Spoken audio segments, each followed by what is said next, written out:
آج 23 ربیع الثانی 18 نومبر 2022 بروز جمعۃ المبارک کو حضرت مولانا مفتی محمد رفیع عثمانی صاحب صدر جامعہ دارالعلوم کراچی کا انتقال ہوا۔ آپ وفاق المدارس العربیہ پاکستان کے سرپرست اعلیٰ بھی تھے۔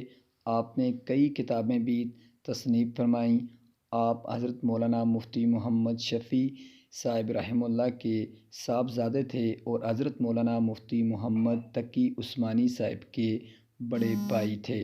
اللہ رب العزت آپ کو جنت الفردوس میں اعلیٰ مقام عطا فرمائے اور پسماندگان کو صبر جمیل عطا فرمائے۔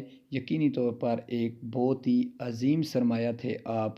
اللہ رب العزت تمام طلباء کرام کو بھی صبر جمیل عطا فرمائے۔ آمین آمین۔